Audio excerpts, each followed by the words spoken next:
بسم اللہ الرحمن الرحیم۔ رسول اللہ صلی اللہ علیہ وسلم نے فرمایا، میں اللہ سے امید رکھتا ہوں کہ عاشورہ کے دن کا روزہ 1 سال پہلے کے گناہ مٹا دے گا۔ رسول اللہ صلی اللہ علیہ وسلم نے فرمایا، جس نے حسن اور حسین رضی اللہ عنہما سے محبت کی، اس نے مجھ سے محبت کی، اور جس نے ان سے دشمنی رکھا، اس نے مجھ سے دشمنی رکھا۔ فرمان نبی صلی اللہ علیہ وسلم، بکری کی عزت کرو اور اس سے مٹی جھاڑو، کیونکہ وہ جنتی جانور ہے۔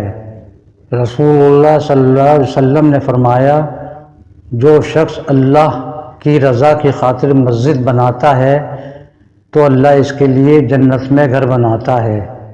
رسول اللہ صلی اللہ علیہ وسلم نے فرمایا، ایمان کے 4 شعبے ہیں، ان میں بلند ترین اور سب سے اعلیٰ شعبہ لا الہ الا اللہ، اور سب سے ادنا شعبہ راستے سے تکلیف و چیز کو ہٹانا ہے۔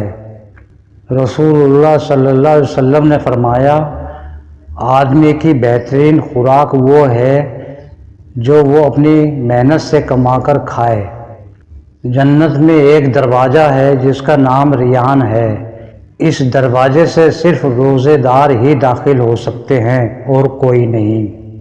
رسول اللہ صلی اللہ علیہ وسلم نے فرمایا، میری امت کے لوگوں میں اس وقت تک خیر باقی رہے گی جب تک وہ افطار میں جلدی کرتے رہیں گے۔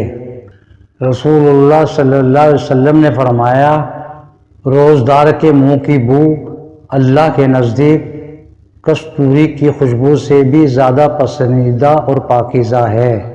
رسول اللہ صلی اللہ علیہ وسلم نے فرمایا، جب تم میں سے کسی شخص کو کوئی مصیبت پہنچے تو وہ میری مصیبت یاد کر لے، کیونکہ یہ سب سے بڑی مصیبت ہے۔